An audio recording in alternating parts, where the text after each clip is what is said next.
It's been a while since I did a Q&A, so today's video, it's all about answering you guys' questions and just get to know each other a little bit better. Hello everyone and welcome back to my channel. It's Dani, the designer and maker behind CJ Design, and as you guys seen 2 videos ago, I am starting to do a little bit, or I'm trying to do these sit-down videos where we chat about things and I share with you guys a few things about me and what I think about knitting and crochet and all of that fun stuff. So today's video, it's going to be a Q&A. I asked you guys to leave me questions over on Instagram and you left quite a few, so I will try to answer as many as I can today, and some that I think are fun to get to know me a little bit better. And then I also ask you to tell me a little bit about you in the comments so I can get to know you a little bit better as well. I love reading all of your comments and I obviously love to get to know the people behind the comments. It's really heartwarming when I can see that there are, not like you're not real, but like, you know, real people behind the comments. It's really sweet and fun. So without further ado, let's get into the video. I have screenshotted the pictures, so I have them on my phone. I'm going to be looking down just so I can read some of the questions. Okay, so I have some questions that are left on the question box and some others that I've gathered from comments and also here on YouTube. So I'm going to answer those questions first. Okay. So the first question is, how old are you? I get this question a lot, and I am currently 32 years old. I will be 33 in July, so technically I'm almost 33. The next question is, do you like knitting or crocheting better? And this is a crazy question because I enjoy both knitting and crochet just as much, and it's like if you're asking me to choose between my kids, which I cannot do that.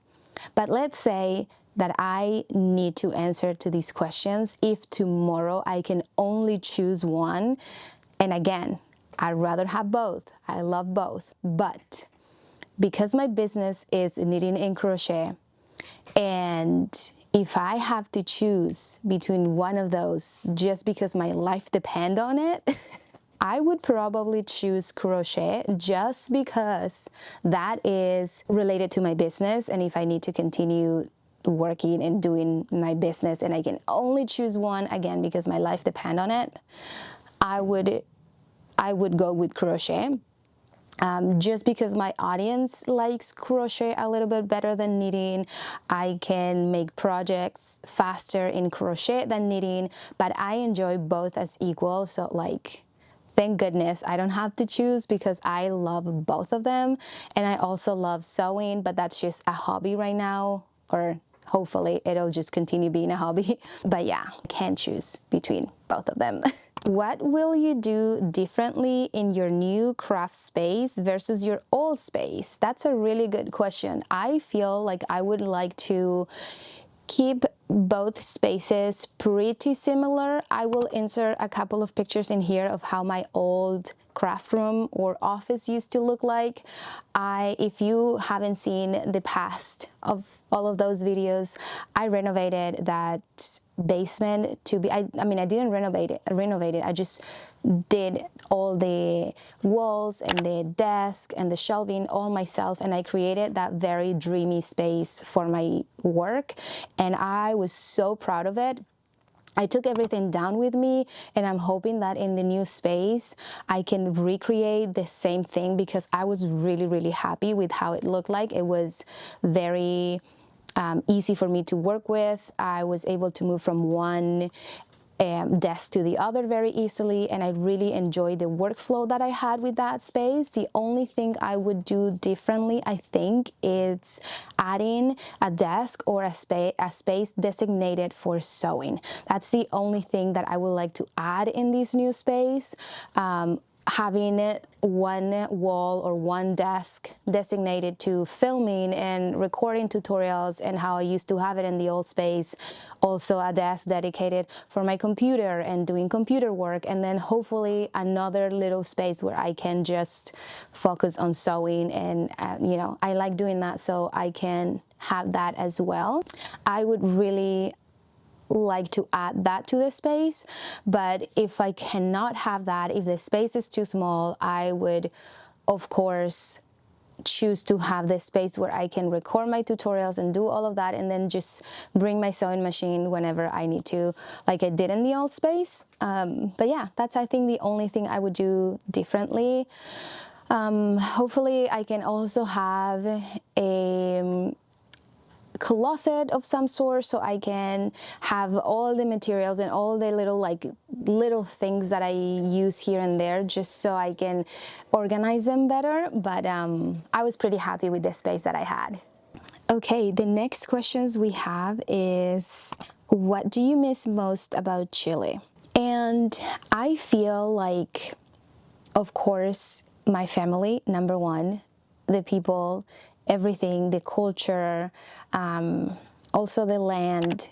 If you never seen Chile on a map, we are a very long and skinny country that goes pretty much all along South America, and we are all along the Pacific Ocean, which Chile is basically beach everywhere. So of course I miss my family the most. The culture is something like I can't even explain. If you have ever been to a Latin country anywhere in South America, you can tell the difference in the culture. It's something I really miss as well. And again, just being by the beach, it's something that you take for granted whenever you grow up in a place like that. We have mountains and we have the ocean, and that's very, very, very rich. And that's something that I miss every time I go. It's like my happy place, just listening to the ocean, smelling the salt air. It's just so beautiful, and that's something that I really do miss. However, I am really happy here in Canada. I have created a family with my partner, and we are extremely happy in here. So there are a lot of things about Canada that I wouldn't change to go back to Chile, if that makes sense. I do miss my country and my family and a lot of things about Chile, but I'm also really happy and content in here, and I love raising my kids in this country. When did you learn to crochet and knit, and what did you start? And when did you start your business? So I learned how to knit when I was about 8 years old. My grandmother taught me, and it was beautiful. I learned really, really quickly. Within, I don't know, 20 minutes, I knew the basic stitches, and I was already sending my dad to a store to buy yarn and knitting needles so I could make a scarf. So I've been knitting since I was 8, and then I taught myself how to crochet watching YouTube videos, probably when I was, I want to say like 20 or 22, something like that. So it's been like a little over 10 years since I learned how to crochet. And the other question was, when did you start your business? So I've always been someone that loves business stuff. Like, I love selling things. Since I was very, very little, I always liked to be selling stuff. I don't know why. I just have that in my head, like a business mind, I guess. So whenever I was in university with my friend, we started selling hats or beanies or toques made out of loom. I taught her how to use the loom, those plastic loom to knit, and I thought that that was the easiest way for her to learn how to do a hat, so then we can both do hats quickly and sell them. So we tried doing that in university. We didn't sell as many hats as we would have hoped. And also in Chile, the prices are very, very, very low because people don't appreciate handmade stuff as much as they do in these countries. So that failed. And then when I came to Canada, I knew that because of the weather, I had better chances of selling hats. So quickly after I came, I started buying yarn and trying to do things and trying to sell hats and stuff like that. And then I discovered the markets, and then all these huge world of opportunities opened, and I learned about Etsy, and I opened my very first Etsy shop. And then after that, I decided to start, or I think it was before I started selling my items, I started with my Spanish YouTube channel. So I wanted to have a place where I could connect and also feel like I was doing something to myself and showing people how to do things. I started my Spanish channel actually with sewing videos, believe it or not. If you go back in my Spanish channel, like way back, you will see some of my first videos are sewing. So I started doing that, and I had my Spanish channel. Then I started doing markets and things like that, and that like quickly went above and above and above, and I just kept going, and it just kept growing, and new opportunities came, and new things that I was discovering started to appear in my path. And that's how I started creating my blog. And then once I felt confident enough with my English, I started translating all of my Spanish tutorials into English. So then CG Design was born, and I just kept going with the markets until, well, I'm still doing markets, but right now I do the markets just because I like doing markets and not because I particularly need to do markets. I just love selling my stuff and seeing how happy people get when they find something they like and that it's unique and that they can gift and nobody else is gonna have it. I love that feeling, so that's why I haven't stopped. And also because I have a large inventory still from my huge one-of-a-kind market that I did 2 years ago.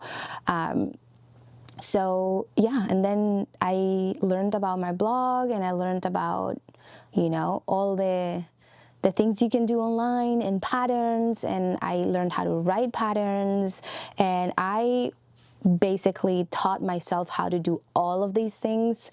I didn't have anybody that was teaching me how to do it. I just learned on my own, and I just grew on my own, which is a very rewarding feeling. Of course, I had the help of my family. Without them, I wouldn't be able to do what I do today. But as far as someone teaching me what to do, I did it all on my own. So that's a very rewarding feeling. What yarn do you prefer to use for blankets? It depends. Every time that you're going to make a blanket, you need to ask yourself, what are you making this blanket for? What kind of weather, and who are you making this blanket for? So to me, when it's like a throw blanket that's going to be used as decor as well as functional, I really like the chenille yarn. I love how quick you can make a blanket. I love how fluffy it is, and the look that it gives is also very nice. Mostly I think it's a very rewarding yarn to use because you are going to get results really quickly. And if you're impatient, or if you're a new crocheter or knitter, you're going to feel better with yourself and continue knitting in crochet if you can finish something quickly. So I really like chenille for home, and also for decor and for functionality. Now, if we're making a baby blanket, I would go with a blend of wool and acrylic, like Wool Ease by Lion Brand. I really like how that yarn is for blankets, especially for baby blankets. It's easy to wash. It gets extremely soft after you wash it. The drape is amazing and is as warm and as light as it can be. It's like a perfect in between. And for babies, I will always recommend to use that yarn, or nice soft cotton as well for babies or for summer blankets. Again, if you're planning of making a whole throw blanket with worsted weight yarn, expect to do it and take a little bit of time. You can want to make that blanket and finish it within days, because it's not going to be possible, especially if you want to make a big blanket. It's going to take a little bit more time. My Primavera blanket, the one I made with the granny stitch, it's made with worsted weight.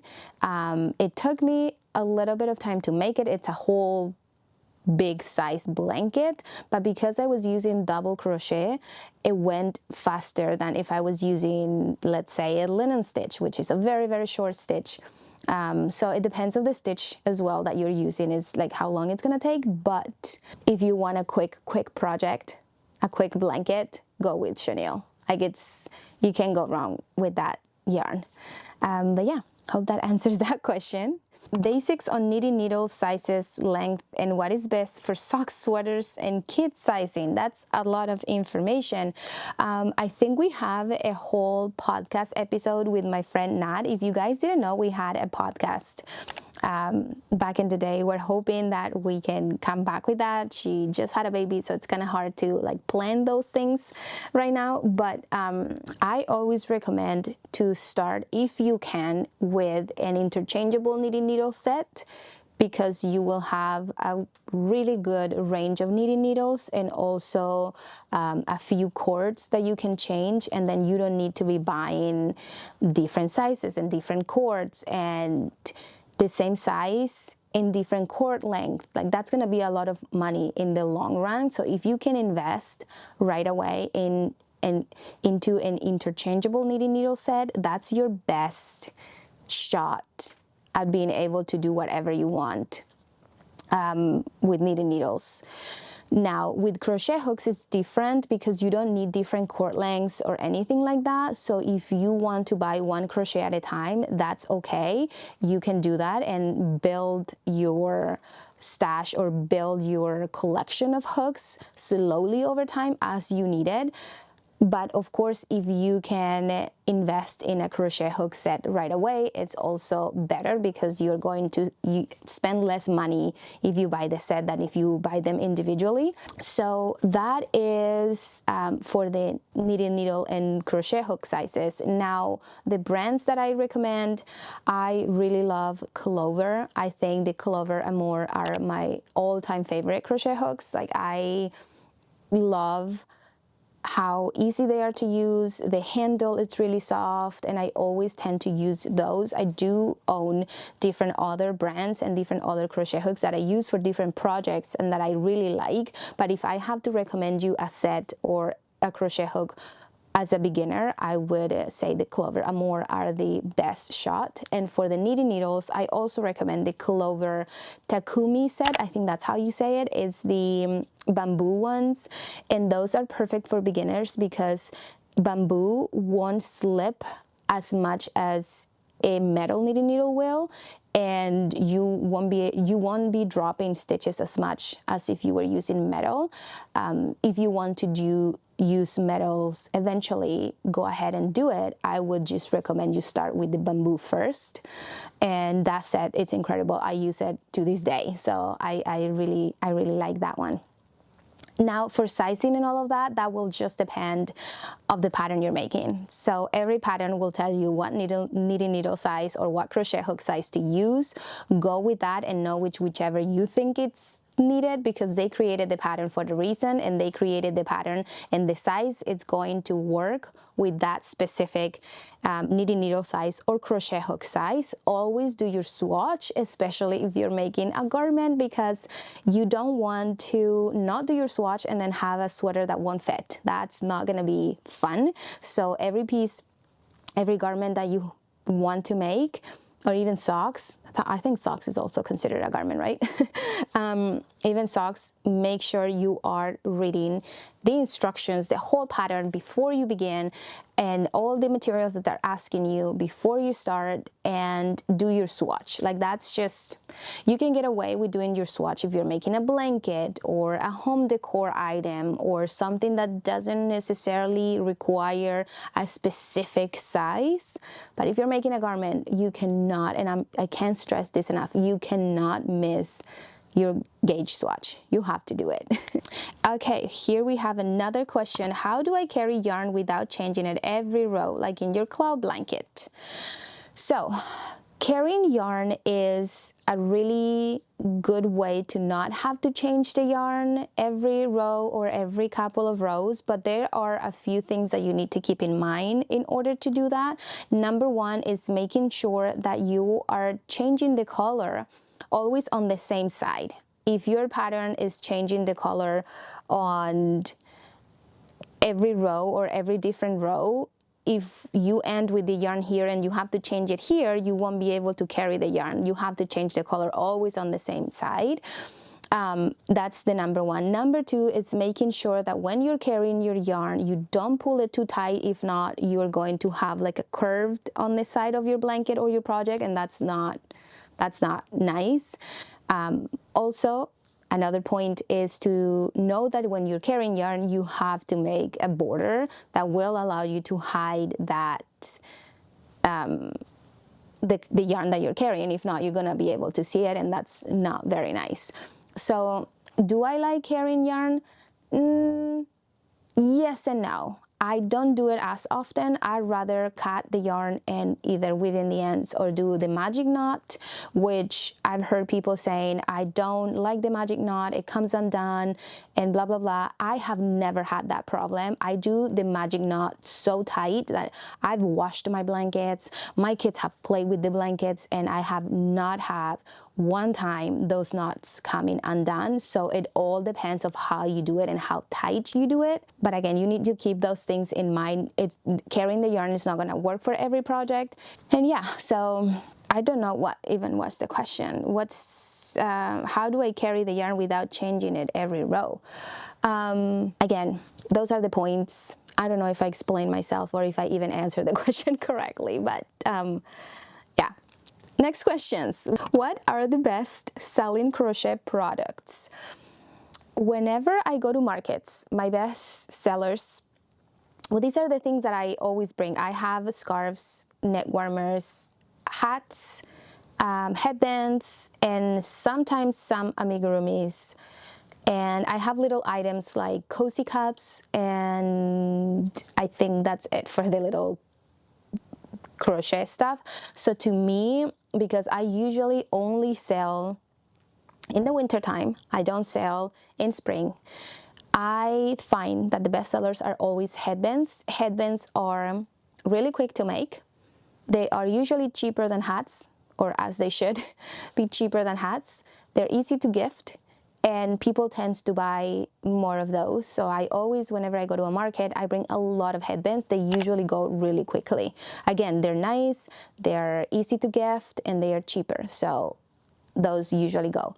Now, when I have some amigurumis, if I have some of my turtle patterns, or if I have some other small amigurumi that it's usually within the $30 mark, those also sell really well. Parents or grandparents always get them for the kids, and they also sell really well. So I would say those two are my best selling crochet items. Someone is also asking me, where are you from? I just answered a previous question when they asked me, what do you miss about Chile? I'm from Chile, a very long and skinny country in South America. And yeah. How do you think of color combinations? Can you take us through your thought process? So I have shared before that I love using my color cube color combinations. I've shared previously with you guys, but I will leave a picture in here of what the color cubes are. And I also like the book that I showed a few vlogs ago as well. I really like that book, and I've been using those. But usually what happened first is that I will look at the yarn and I will come up with my color combination before I even look into those two things. So I will get my yarn, put them next to each other, and think of the pattern that I want to make. Do I want to use all the colors just as much? Do I want an accent color or not? And I put them next to each other and I see if I like them. Usually what I do is I always have a dark or dominant color, and I also always have a light creamy or white color to kind of soften that palette.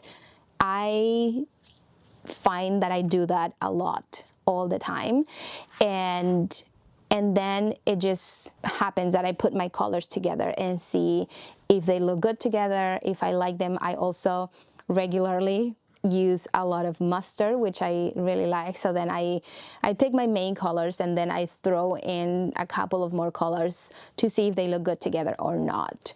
What I like doing as well, if I don't have the physical yarn in my hand, because I'm a very visual person and I can just say like, oh, pink will go with mustard and with orange, and I just can't do that. I need to see it. Is that I go on the website, whether it's Lion Brand or whatever website I'm buying the yarn from, which usually it's Lion Brand. I will go on the website, I will take a screenshot of the yarns that I'm thinking, and then I will put them together in Canva in a little circle next to each other. And if I don't like it, I take a screenshot of another ball and I put it again next to each other, and that way I can see with my eyes how it's looking like, how it's gonna look like.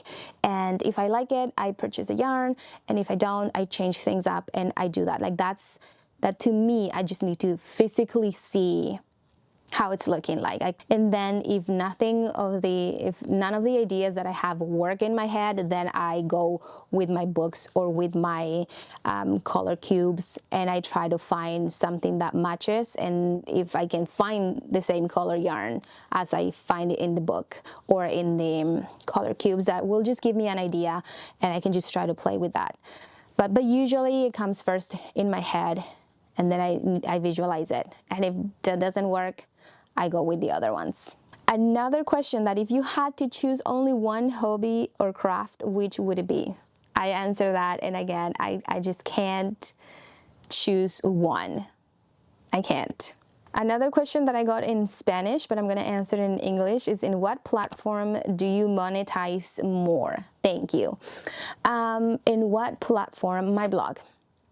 My blog is the one that gives me the more income, and that's why I continue sharing as many free stuff with you guys as I can, because my blog is the one that I can monetize the most. Etsy and my Shopify, of course, I get regular sales all the time because people already know my patterns, and Etsy, it's great. Shopify is great.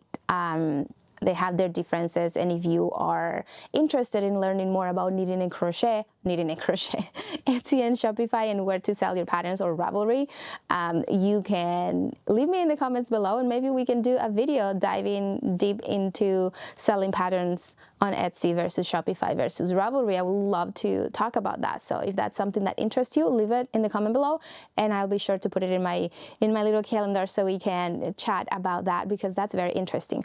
Yeah, my blog is where you find my free patterns, and that's where I monetize the most. So, and then the last, this is not a question, I guess, but my sweet friends say, why are you so amazing all the time?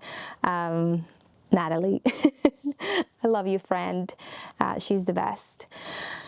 But yeah, those are some of the questions that I got. I think this video is already pretty long, so I am so happy that you guys left all of those questions and that I was able to answer. If you have more questions, again, you can leave them down below, and if you heard anything in this video that you want a link for, if you ask me, I will try to put as many as I can in the description, but if not, just ask me below and I'll try to send you the link or tell you where anything is from. But yeah, I hope you guys enjoy this video. Don't forget to like and subscribe if you haven't done it already, and I'll see you in the next one. Bye guys. I feel better when you speak, pressing all the words to comfort me.